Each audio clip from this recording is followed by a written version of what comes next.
तो अगली बार आगो तो वर्दी पहन के आ बना। पहला प्रश्न पूछा गया 1 फरवरी 2021 को पेश किए गए केंद्रीय बजट। चलो इसको हटाओ, ये नहीं पढ़ाएंगे क्योंकि ये करंट अफेयर्स का सवाल था, अब नहीं पेपर में आएगा।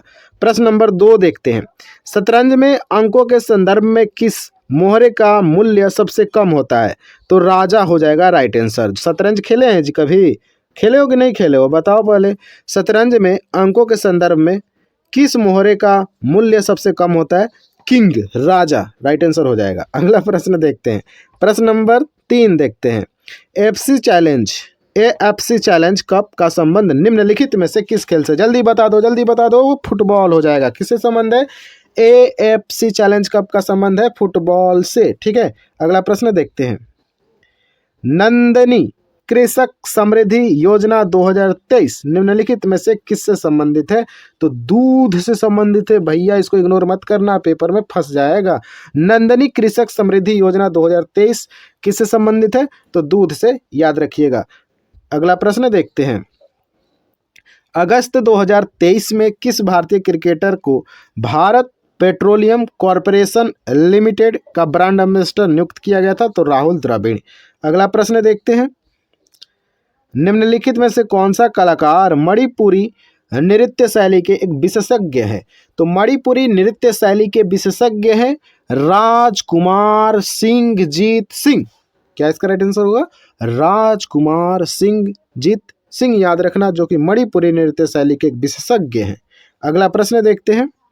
बैसाखी का त्यौहार भारत के निम्नलिखित में से किस राज्य में मनाया जाता है? तो बैसाखी मनाया जाता है पंजाब में, याद है ना, पंजाब में मनाया जाता है बैसाखी त्यौहार, याद रखना है। ठीक है, चलो बताओ हमको, थोड़ा अच्छे अच्छे बच्चे कमेंट करते हैं ना, बताओ तमिलनाडु का त्यौहार का नाम बता दो। पश्चिम बंगाल में कौन सा त्यौहार मनाया जाता है? असम में कौन सा त्यौहार मनाया जाता है? कमेंट बॉक्स में एकदम सजा दो। ठीक है, जैसे सज धज के बाहर निकलते हो ना, वैसे ही कमेंट बॉक्स में इन सारे प्रश्न का उत्तर को सजा के लिख दो। जिनका बेस्ट होगा उनको मैं पिन कर दूंगा। ठीक है, और साथ में सबको मैं रिप्लाई देते रहता हूँ, आपको पता होगा अगर भूल कर कभी आपने किसी प्रश्न का उत्तर दिया होगा तो। ठीक है, अगला प्रश्न देखते हैं। निम्नलिखित में से किसने मोहन वीणा का आविष्कार किया और उसे लोकप्रिय बना दिया? मोहन वीणा का आविष्कार किया गया और उसे लोकप्रिय बनाया, तो पंडित विश्व मोहन भट्ट आपका राइट आंसर हो जाएगा भाई। पंडित विश्व मोहन भट्ट आपका बिल्कुल राइट आंसर होने वाला है इस प्रश्न का। जिन्होंने मोहन वीणा का आविष्कार किया और उसे लोकप्रिय बनाया, पंडित विश्व मोहन भट्ट। अगला प्रश्न देखते हैं। पूंजीगत व्यय के संबंध में निम्नलिखित में से कौन सा कथन सही है? जब भी कथन वाला सवाल पूछा गया ना, तो हरित क्रांति, पूंजीगत व्यय और बैंक, ये सारे रिलेटेड एक ही प्रश्न को बार बार घुमा घुमा के पूछा है, और जो 1 नंबर वीडियो से देख रहे हैं वो पूरे के पूरे पेपर को घुमाने वाले हैं। ठीक है, तो इस प्रश्न का देख लेते हैं क्या राइट आंसर होगा। पूंजीगत व्यय के संबंध में आपको सही कथन चुनना है। पहला बोला गया, पूंजीगत व्यय के परिणाम स्वरूप भौतिक या वित्तीय परिसंपत्तियों का सृजन होता है या वित्तीय देनदारियों में कमी आती है। बिल्कुल ये कथन सही है भाई, सही है। दूसरा कथन देखो, गैर योजनागत पूंजीगत व्यय में सरकार द्वारा प्रदान की जाने वाली विभिन्न सामान्य सामाजिक और आर्थिक सेवाएं भी शामिल होती हैं। तो दोनों के दोनों कथन आपके बिल्कुल राइट है, तो ऑप्शन नंबर 4 हमारा सही हो जाएगा, 1 और 2 दोनों। अगला प्रश्न पे चलते हैं। भारत में शासन की विधायी शाखा है या कानून बनाने का प्रभारी? तो संसद के बारे में बोल दिया ना। भारत में संसद शासन की विधायी शाखा है और यह कानून बनाने का प्रभारी होता है संसद, हमारा राइट आंसर होगा। ठीक है, अगला प्रश्न देखते हैं।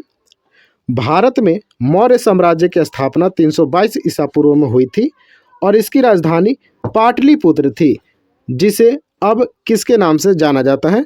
तो पटना के नाम से जाना जाता है। यही सवाल मैंने पूछा था कि मौर्य साम्राज्य की स्थापना कब हुई थी, किसी ने कमेंट में उत्तर नहीं कर पाया भाई। ठीक है, तो आप तैयारी समझ सकते हो कितना कंपटीशन है बच्चों में। अगर आपको मालूम रहता है तो आप कमेंट में करो, मतलब कहाँ जाओगे, पूरा एनर्जी बटोर के कहाँ जाओगे? अभी तो ट्रेनिंग नहीं ना जीडी का शुरू होगा, अभी तो पेपर होगा तुम्हारा एग्जाम का। ठीक है, तो थोड़ा भैया मेहनत खुद भी किया करो। ठीक है, इस प्रश्न का राइट आंसर होगा पटना, जो कि पहले पाटलिपुत्र था, अब इसका नाम पटना हो गया है। अगला प्रश्न देखते हैं। 1951 की जनगणना के अनुसार भारत की कुल ग्रामीण साक्षरता दर कितनी थी? तो 1951 की जनगणना के अनुसार भारत की ग्रामीण साक्षरता दर थी 12.1%। और यही प्रश्न पूछा गया था ना, जब भारत आज़ाद हुआ था 1947 में, उस समय साक्षरता दर कितना था? चलो कमेंट बॉक्स में भैया बता दो। जब भारत 1947 में, पिछला पेपर में मैंने कराया है, ठीक है, अपने से नहीं सवाल पूछ रहे हैं भाई, जो भी पूछते हैं आपके जीडी वाला प्रश्न ही पूछते हैं। जब मैं जीडी का पढ़ाता हूँ तो केवल जीडी को ही टारगेट करता हूँ, ठीक है, किसी और एग्जाम को मैं टारगेट लेके नहीं चलता हूँ, ठीक। तो बताओ, जब 1947 में भारत आज़ाद हुआ था, उस समय भारत की साक्षरता दर कितनी थी? पिछले पेपर में करा रखा है। अगला प्रश्न देखते हैं, भारत में रॉलेट एक्ट किस वर्ष पारित किया गया था? तो 1919, पिछले में मैंने डिटेल्स में इसको बताया था। रॉलेट एक्ट आया था, बिना मुकदमा के भैया आपको जेल में डाला जा सकता है, ठीक है। 1919 आपका राइट आंसर हो जाएगा। अगला प्रश्न देखते हैं, NEIA का पूर्ण रूप क्या है? अब देखो, इस प्रकार के प्रश्न पूछा जा रहा है। पिछले पेपर में मैंने एक प्रश्न दिया था, देखते हैं कि इन्होंने कमेंट में उत्तर उसका किया होगा, ठीक है। तो NEIA का पूर्ण रूप क्या होता है? याद करो जल्दी से, नेशनल एक्सपोर्ट इंश्योरेंस अकाउंट हो जाएगा राइट आंसर। क्या हो जाएगा? National export insurance account, NEIA का पूर्ण रूप हो जाएगा। बढ़े अगले प्रश्न पे, चलो। भारतीय संविधान के निम्नलिखित में से किस अनुच्छेद में उल्लेख है कि राज्य राष्ट्रों के बीच न्यायपूर्ण और सम्मानजनक संबंध बनाए रखेगा? इसका राइट आंसर होगा अनुच्छेद 51 में बताया गया मेरे भाई कि राज्य जो है राष्ट्रों के बीच न्यायपूर्ण और सम्मानजनक संबंध बनाए रखेगा, अनुच्छेद 51 में बताया गया है। भैया हम तो चिल्ला चिल्ला के थक जा रहे हैं, ठीक है, अकेले रूम में बंद होकर चिल्लाना पड़ता है भाई आपके लिए, ठीक है। आप लोग थोड़ा वीडियो को लाइक कीजिए और जो जो दोस्त हैं आपके उनके पास शेयर तो जरूर करो मेरे भाई, ठीक है। आप नहीं से आप ही तो मेरे ब्रांड एम्बेसडर हो, ठीक है। स्टडी पॉइंट 11 परिवार का ब्रांड एम्बेसडर सिर्फ आप हो मेरे भाई, तो आप हो तो इसको शेयर थोड़ा कर दिया करो, ठीक है। और चैनल को सब्सक्राइब कर लो। जो भी सोच रहे हैं कि क्यों चैनल सब्सक्राइब करूं, भैया आपके लिए इंपॉर्टेंट है चैनल सब्सक्राइब करना। सब्सक्राइब कर लो, बाद में इसको अनसब्सक्राइब भी कर सकते हो, ऑप्शन होता है, ठीक है। अगला प्रश्न देखते हैं, निम्नलिखित में से कौन सी हिमाचल प्रदेश की एक अनूठी नृत्य परंपरा है मेरे भाई, ठीक है। नाटी इसका राइट आंसर होगा। क्या होगा? नाटी हो जाएगा भाई। कहाँ का? हिमाचल प्रदेश का। नाटी नृत्य आपका हो जाएगा हिमाचल प्रदेश का। अगला प्रश्न देखते हैं, और दिया है क्या इसमें? हाँ बताओ, चलो शुरू हो जाओ, शुरू हो जाओ भाई। बिहू कहाँ का है, डंडारी कहाँ का है, और चिराव कहाँ का है? कमेंट बॉक्स में चाहिए हमको बिहू, डंडारी, चिराव, ये कहाँ के लोक नृत्य है, आपको कमेंट बॉक्स में बताना है। अगला प्रश्न देखते हैं, एक कबड्डी मैच की अवधि कितने मिनट की होती है? जिन्होंने भी मैच देखा होगा मेरे भाई उनको याद होगा, 40 मिनट का होता है। 20-20 मिनट का 2 सेट में खेला जाता है कबड्डी। 19 नंबर सवाल है कि वित्त मंत्री निर्मला सीतारमण अब तक 4 केंद्रीय बजट पेश कर चुकी हैं।